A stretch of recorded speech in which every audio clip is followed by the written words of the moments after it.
বল্লা কেন্দ্র আহলে হাদিস জামে মসজিদের সমস্ত হাজার হাজার মুসলমান নরনারীর পক্ষ থেকে যে পাসপোর্ট, ভিসা, চাকরিতে প্রবেশের সময় রক্ত পরীক্ষা করা হোক এবং পাসপোর্ট বাতিল হবে, ভিসা বাতিল হবে, এটা সরকারের দায়িত্ব।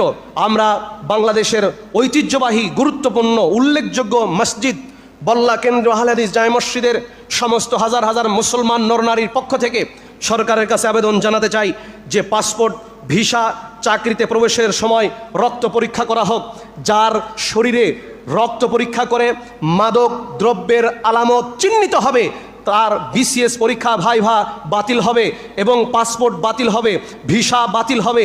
এই রকম সরকারি সমস্ত চাকরিতে যদি নিয়ম করা হয়, বিশ্ববিদ্যালয় থেকে শুরু করে উচ্চ শিক্ষা প্রতিষ্ঠানগুলো সব মাদক মুক্ত হতে বাধ্য।